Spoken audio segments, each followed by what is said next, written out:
Mga idol is magluluto tayo ng ensaladang guso mga idol, no, with fried fish mga idol.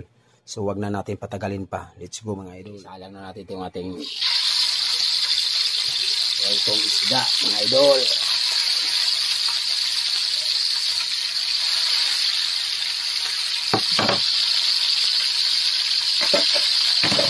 So takpan na muna natin mga idol sa ating mahiwagang takip. Hintayin natin mga idol. Tara, luto na idol. Hanguin na natin. Ano, ilalagay na natin to idol yung ating guso mga idol, no? Galing pa yan sa Dampalit, Malabon mga idol. Sariwa po yan. Yan.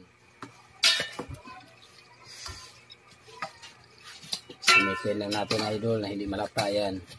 Ganun ang pagluto, no? Panan natin idol ng 1 minuto lang. Okay na to mga idol. Luto na yan. So ngayon, hugasan na natin mga idol.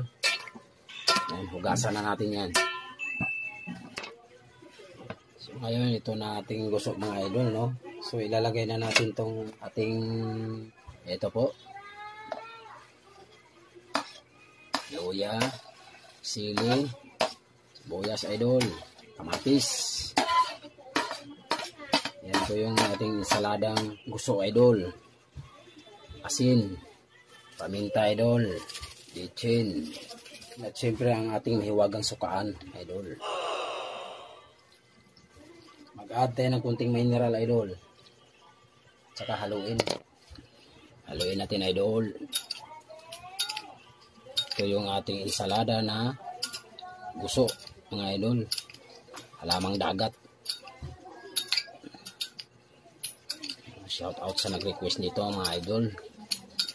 Ang ating guso na ginamit galing pa Dampalit, Malabon. Yung ensaladang guso mga idol, no? So ngayon lalagay na natin dito mga idol. Tapos na po mga idol. Sarap po i-partner dyan mga idol. Yan po ang ating recipe. Tabong dagat idol.